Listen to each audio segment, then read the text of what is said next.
you're still over there clinging to that old life, then you're not fully ready to die to yourself.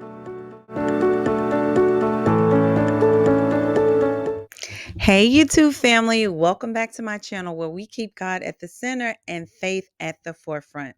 I am Deedy and I create God centered content to help you do just that. So, if you need to be informed, inspired, and uplifted on your faith journey, I got you covered. Don't you worry.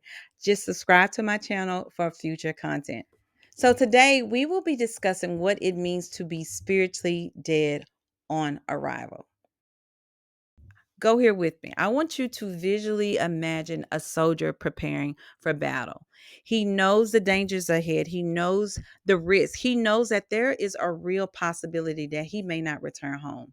So before he steps on that battlefield, he has to already mentally accept his death because he knows if he holds on too tightly to his life, fear will take over. Fear of pain, fear of loss, fear of his death. But the moment he accepts that his life is not his own, he's free. He's free to fight courageously. He's free to focus on the mission. He is even free from that paralyzing grip of fear. So, in that soldier's mind, he's already dead on arrival. And because of that, he can fully commit to the battle. And like that soldier, we must approach our faith with the same mindset that our old lives are already dead. And when we come to Christ, we must die to our desires, our egos, and any plans that we think that we have in this life. So you may say, Didi, how do we do that? How do we spiritually die on arrival? Well, he tells us in Luke chapter 9, verse 23. And this teaching comes shortly after some significant events in his ministry. So, in some of the earlier verses, we have Peter who had confessed that Jesus was the Messiah.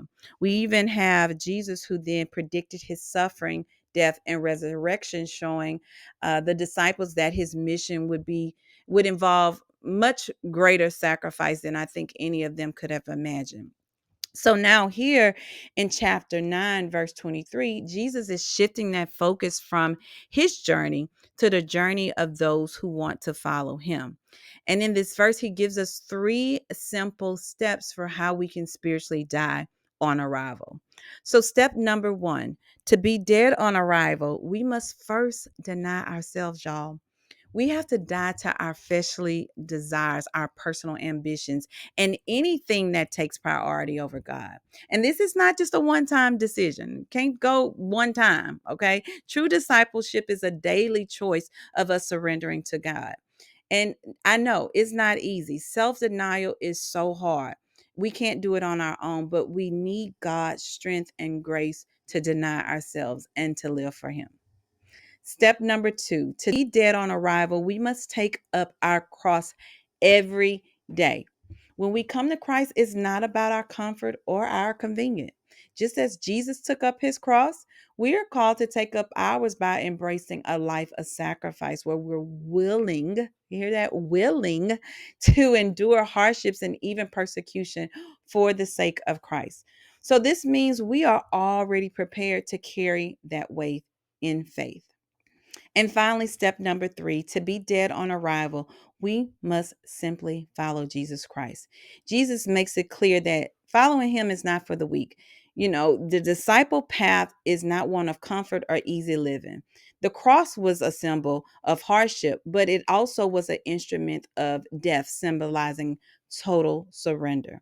So when we become Jesus's followers, we are fully submitted to and ready to follow his examples and live according to his will. But if you're still over there clinging to that old life, then you're not fully ready to die to yourself. And that's something that we have to work on. Spiritually dead on arrival is not just this catchy title, it's really a challenge of sacrifice and self denial. Just like that soldier on that battlefield already surrendering his life mentally, we have to approach our walk with Christ the same way.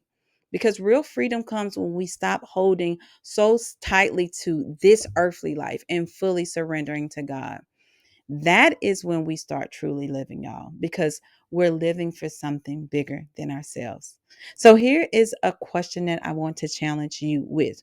Ask yourself, Are you ready to let go of your old life so that you can fully step into the fullness of life with Christ? So let that marinate. Let that marinate in your spirit for now. Thank you so much for watching. If this message blessed you in any shape, form, or fashion, don't forget to like, comment, share, and subscribe so we can continue to grow in faith together. Until next time, sincerely, Deedy.